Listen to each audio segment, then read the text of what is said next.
10th level മുൻ പരീക്ഷകളിലെ ചോദ്യങ്ങളും അനുബന്ധ വിവരങ്ങളും പരിചയപ്പെടാം. ഒന്നാമത്തെ ക്വസ്റ്റ്യൻ, ആധുനിക കാലത്തെ മഹാത്ഭുതം എന്ന് ഗാന്ധിജി വിശേഷിപ്പിച്ച സംഭവം ഏത്? ആൻസർ ഓപ്ഷൻ ബി, ക്ഷേത്രപ്രവേശന വിളംബരം. തിരുവിതാംകൂർ മഹാരാജാവ് ശ്രീ ചിത്തിര തിരുനാളാണ് 1936 നവംബർ 12-ന് ക്ഷേത്രപ്രവേശന വിളംബരം പുറപ്പെടുവിച്ചത്. തിരുവിതാംകൂറിലെ എല്ലാ ഹിന്ദുക്കൾക്കും സർക്കാർ ഉടമസ്ഥതയിലുള്ള ക്ഷേത്രങ്ങളിൽ പ്രവേശിക്കാൻ ഇത് അനുമതി നൽകി. ജനങ്ങളുടെ ആധ്യാത്മ വിമോചനത്തിന്റെ ആധികാരിക രേഖയായ സ്മൃതി എന്നും ക്ഷേത്രപ്രവേശന വിളംബരത്തെ ഗാന്ധിജി വിശേഷിപ്പിച്ചു. ആധുനിക കാലഘട്ടത്തിലെ ഏറ്റവും അഹിംസാത്മകവും രക്തരഹിതവുമായ വിപ്ലവം എന്ന് ക്ഷേത്രപ്രവേശന വിളംബരത്തെ വിശേഷിപ്പിച്ചത് സി രാജഗോപാലാചാര്യാണ്. രണ്ടാമത്തെ ക്വസ്റ്റ്യൻ, ചുവടെ തന്നിട്ടുള്ളവയിൽ സി കേശവനുമായി ബന്ധപ്പെട്ട ചരിത്ര സംഭവം ഏത്? ആൻസർ ഓപ്ഷൻ ഡി, കോഴഞ്ചേരി പ്രസംഗം. സിംഹള സിംഹം എന്ന അപരനാമത്തിൽ അറിയപ്പെടുന്നത് സി കേശവനാണ്. 1935 മെയ് 11-നായിരുന്നു സി കേശവന്റെ കോഴഞ്ചേരി പ്രസംഗം. 1947-48 കാലയളവിൽ നടന്ന പാലിയം സത്യാഗ്രഹം ഉദ്ഘാടനം ചെയ്തത് സി കേശവനാണ്. സി കേശവന്റെ ആത്മകഥയാണ് ജീവിത സമരം.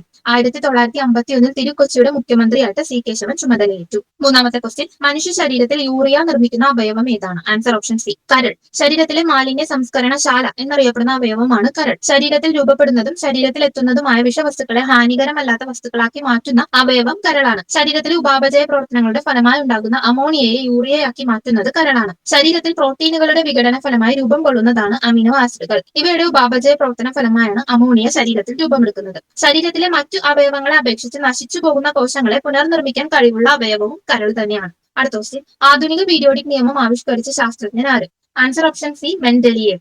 ദിമിത്രി ഇവാനോവിച്ച് മെൻഡലിയേവ് ആണ് മൂലക വർഗീകരണത്തിന് ആദ്യമായി ഒരു ടേബിൾ ഉണ്ടാക്കിയത്. മൂലകങ്ങളുടെ രാസഗുണങ്ങളും ഭൗതിക ഗുണങ്ങളും അവയുടെ അറ്റോമിക മാസിന്റെ ആവർത്തന ഫലങ്ങളാണ് എന്ന് പീരിയോഡിക് നിയമം ഇദ്ദേഹം ആവിഷ്കരിച്ചു. സമാന ഗുണമുള്ള മൂലകങ്ങളെ ഒരേ ഗ്രൂപ്പിൽ ഉൾപ്പെടുത്തി മൂലകങ്ങളെ വർഗീകരിച്ചത് മെൻഡലിയേവ് ആണ്. എക്സ്റേ ഡിഫ്രാക്ഷൻ പരീക്ഷണത്തിലൂടെ മൂലകങ്ങൾക്ക് ക്രമനമ്പർ നൽകി അതിനെ അറ്റോമിക് നമ്പർ എന്ന് വിളിച്ചത് മോസ്ലിയാണ്, ഹെൻറി മോസ്ലി. അറ്റോമിക നമ്പറിന്റെ അടിസ്ഥാനത്തിൽ പീരിയോഡിക് നിയമം പരിഷ്കരിച്ചതും ഹെൻറി മോസ്ലിയാണ്. ത്രികങ്ങൾ അഥവാ ട്രയാഡ് എന്ന മൂലക വർഗീകരണം നടത്തിയതാരാണ്? ഡൊബറൈനർ ആണ്. ഡൊബറൈനർ. സംഗീതത്തിലെ സപ്തസ്വരങ്ങളുമായി മൂലകങ്ങളുടെ ക്രമത്തെ താരതമ്യം ചെയ്തത് ന്യൂലാൻഡ്സ് ആണ്. അഷ്ടക നിയമം അഥവാ ലോ ഓഫ് ഒക്ടേവ്സ് എന്ന മൂലക ക്രമീകരണത്തിന് രൂപം നൽകിയത് ന്യൂലാൻഡ്സ് ആണ്. അടുത്ത ക്വസ്റ്റ്യൻ, ചുവടെ തന്നിട്ടുള്ളതിൽ കേരളത്തിന്റെ കിഴക്കോട്ടൊഴുകുന്ന നദി ഏത്? Answer option B, Kabani. കേരളത്തിൽ ആകെ 44 നദികളുണ്ട്. ഇതിൽ 41 പടിഞ്ഞാറോട്ടും ബാക്കി 3 കിഴക്കോട്ട് ഒഴുകുന്നു. കിഴക്കോട്ടൊഴുകുന്ന കേരളത്തിലെ നദികളാണ് കബനി, ഭവാനി, പാമ്പാർ. ഇവ മൂന്നും കാവേരിയുടെ പോഷക നദികളാണ്. വയനാട് ജില്ലയിലൂടെ ഒഴുകി കർണാടകത്തിൽ പ്രവേശിക്കുന്ന നദിയാണ് കബനി. ഭവാനി, പാമ്പാർ എന്നിവ തമിഴ്നാട്ടിലൂടെ ഒഴുകുന്ന നദികളാണ്. വിനോദസഞ്ചാര കേന്ദ്രമായ കുറുവ ദ്വീപ് കബനി നദിയിൽ വയനാട് ജില്ലയിലാണ് സ്ഥിതി ചെയ്യുന്നത്. അടുത്ത ക്വസ്റ്റ്യൻ, ചുവടെ തന്നിട്ടുള്ളവയിൽ രാജീവ് ഗാന്ധി ഖേൽരത്ന അവാർഡ് ലഭിച്ച മലയാളി കായിക താരം? P T Usha, K M Beenamol, Mercykuttan, I M Vijayan.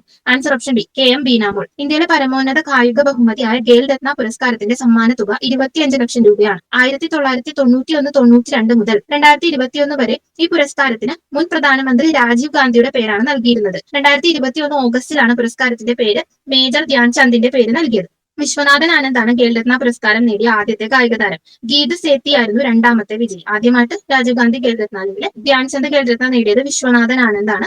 അതിനുശേഷം രണ്ടാമത് നേടിയത് ഗീത് സേത്തി ആയിരുന്നു. കെ എം ബീനാമോൾ ആണ് ഖേൽരത്ന നേടിയ ആദ്യത്തെ മലയാളി താരം. 2002-2003 കാലഘട്ടത്തില് അഞ്ജു ബോബി ജോർജ് ആണ് പുരസ്കാരം നേടുന്ന രണ്ടാമത്തെ മലയാളി. ഖേൽരത്ന നേടിയ ആദ്യത്തെ മലയാളി പുരുഷ താരമാണ് ടി ആർ ശ്രീജേഷ്. അടുത്ത ക്വസ്റ്റ്യൻ, മഴത്തുള്ളികളുടെ ഗോളാകൃതിക്ക് കാരണമായ ബലം? ആൻസർ ഓപ്ഷൻ എ, പ്രതലബലം. ജലോപരിതലത്തിലെ കണികകൾ പരസ്പരം ആകർഷിക്കുന്നത് മൂലം ജലോപരിതലം ഒരു പാട പോലെ വലിഞ്ഞു നിൽക്കുന്നു. ഇതിന് കാരണമായ ബലമാണ് പ്രതലബലം. ഗ്ലാസിലെ ജലോപരിതലത്തിൽ ബ്ലേഡ് പൊങ്ങി നിൽക്കാൻ കാരണമായ ബലവും പ്രതലബലമാണ്. ചില പ്രാണികൾക്ക് ജലോപരിതലത്തിലൂടെ സഞ്ചരിക്കാൻ കഴിയുന്നതും ദ്രാവകോപരിതലത്തിൽ പേപ്പർ ക്ലിപ്പ് പൊങ്ങി നിൽക്കുന്നതും പ്രതലബലത്തിന് ഉദാഹരണങ്ങളാണ്. അടുത്ത ക്വസ്റ്റ്യൻ, സാന്താൾ കലാപം നടന്ന പ്രദേശം ഏതായിരുന്നു? ആൻസർ ഓപ്ഷൻ ബി, രാജ്മഹൽ കുന്നുകളാണ്. ബ്രിട്ടീഷുകാർക്ക് ഇന്ത്യയിൽ നേരിടേണ്ടി വന്ന ഏറ്റവും വലിയ ഗോത്രവർഗ കലാപമായിരുന്നു 1855-56 കാലഘട്ടങ്ങളിലെ സാന്താൾ കലാപം. ബീഹാർ, ബംഗാൾ മേഖലയിലെ ഗോത്രവർഗ കർഷകരായ സാന്താളുകൾ ബഗൽപൂർ, രാജ്മഹൽ എന്നീ പ്രദേശങ്ങളിലാണ് പ്രധാനമായിട്ട് അധിവസിച്ചിരുന്നത്. ബ്രിട്ടീഷുകാർ ശാശ്വത ഭൂനികുതി വ്യവസ്ഥ നടപ്പാക്കിയതോടെ ജമീന്ദാർമാർ സാന്താളുകളിൽ നിന്ന് വൻതോതിൽ ഭൂനികുതി ഈടാക്കി. ഇതിനു പുറമെ പണമിടപാടുകാരും കച്ചവടക്കാരും സാന്താളുകളെ ചൂഷണം ചെയ്തു.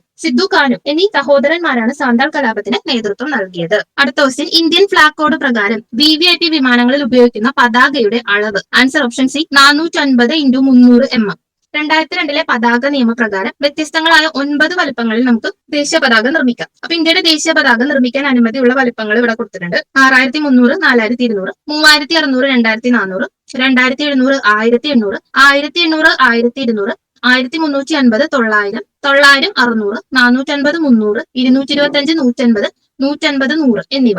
ഇന്ത്യൻ ദേശീയ പതാക നിർമ്മിക്കാനാവുന്ന ഏറ്റവും കൂടിയ വലുപ്പമാണ് 6300 4200 മില്ലിമീറ്റർ. ഏറ്റവും കുറഞ്ഞ വലുപ്പം 150 100 മില്ലിമീറ്റർ ആണ്. എയർക്രാഫ്റ്റുകൾ, VVIP ഫ്ലൈറ്റുകൾ എന്നിവയിൽ ഉപയോഗിക്കുന്ന ദേശീയ പതാകയുടെ വലുപ്പമാണ് 450 300 മില്ലിമീറ്റർ. മോട്ടോർ കാറുകളിൽ ഉപയോഗിക്കേണ്ട ദേശീയ പതാകയുടെ വലുപ്പം 225 150 മില്ലിമീറ്റർ. മേശപ്പുറത്ത് ഉപയോഗിക്കുന്ന ദേശീയ പതാകയുടെ വലുപ്പം 150 100 മില്ലിമീറ്റർ. ഇത് വളരെ ഇമ്പോർട്ടന്റ് ആണ്. നമുക്ക് 9 രീതിയിലുള്ള വലുപ്പത്തിൽ ദേശീയ പതാക നിർമ്മിക്കും. അപ്പൊ ഇതിൽ ഓർത്തിരിക്കേണ്ടത് ഏറ്റവും കൂടിയ വലുപ്പം 6300 4200 മില്ലിമീറ്റർ ആണ്. കുറഞ്ഞ വലുപ്പം ഓർക്കാം 150 100 6300 4200 ആണ് ഏറ്റവും വലുതെങ്കിൽ 150 100 ആണ് ഏറ്റവും ചെറുത്. ഇനി എയർക്രാഫ്റ്റ്, VVIP ഫ്ലൈറ്റ് അതിൽ ഉപയോഗിക്കുന്നത് 450 300 ആണ്. 450 300. ഇനി മോട്ടോർ കാറുകളിൽ ഉപയോഗിക്കുന്നത് 225 150. എയർക്രാഫ്റ്റ്, VVIP ഫ്ലൈറ്റുകളിൽ 450 300 ആണെങ്കിൽ നമ്മൾ മോട്ടോർ കാറുകൾ ഉപയോഗിക്കുന്നത് 225 150 ആണ്. പിന്നെ മേശപ്പുറത്ത് വയ്ക്കുന്ന ദേശീയ പതാകയുടെ വലിപ്പം നമ്മൾ കണ്ടെത്തിയ ഏറ്റവും ചെറിയ 150 100 അല്ലെ, ആ 9 അളവുകളിൽ ഏറ്റവും ചെറുതായ 150 100 തന്നെയാണ് മേശപ്പുറത്ത് വെക്കുന്ന ആ ഒരു ദേശീയ പതാകയുടെ വലിപ്പം 150 100. അടുത്ത ക്വസ്റ്റ്യൻ, 1 ലക്ഷത്തിലധികവും 10 ലക്ഷത്തിൽ താഴെയും ജനസംഖ്യയുള്ള നഗരങ്ങൾ അറിയപ്പെടുന്നത്. ആൻസർ ഓപ്ഷൻ സി നഗരം. ഇന്ത്യയിലെ നഗരങ്ങളെ ജനസംഖ്യയുടെ അടിസ്ഥാനത്തിൽ 6 കാറ്റഗറി ആയിട്ടാണ് തിരിച്ചിരിക്കുന്നത്. 1 ലക്ഷത്തിലധികം ജനസംഖ്യയുള്ളവയാണ് ക്ലാസ് 1 നഗരം അല്ലെ. 1 ലക്ഷം അധികം ക്ലാസ് 1 നഗരം. 50,000 മുതൽ 1 ലക്ഷം വരെ ജനസംഖ്യയുള്ളത് ക്ലാസ് 2 നഗരം. 20,000 മുതൽ 50,000 വരെ ജനസംഖ്യയുള്ളത് ക്ലാസ് 3 നഗരം. 10,000 മുതൽ 20,000 വരെ ജനസംഖ്യയുള്ളത് ക്ലാസ് 4 നഗരം.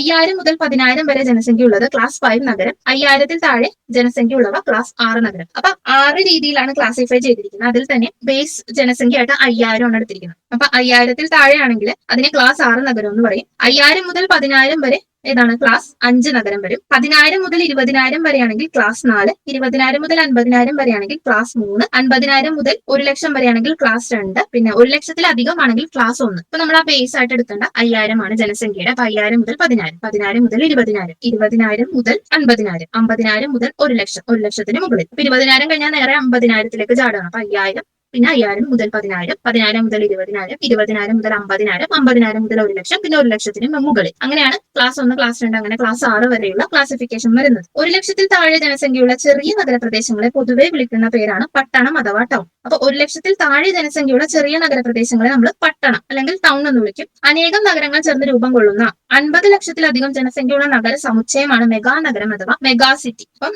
50 ലക്ഷത്തിലധികം ജനസംഖ്യയൊക്കെ ഉണ്ടെങ്കിൽ അതിനെ മെഗാ നഗരം, മെഗാ സിറ്റി എന്നൊക്കെ പറയും. 10 ലക്ഷത്തിലധികം ഉണ്ടെങ്കിലാണ് നമ്മൾ അതിനെ മെട്രോപൊളിറ്റൻ നഗരം അല്ലെങ്കിൽ മെട്രോപോളിസ് എന്ന് പറയുന്നത്.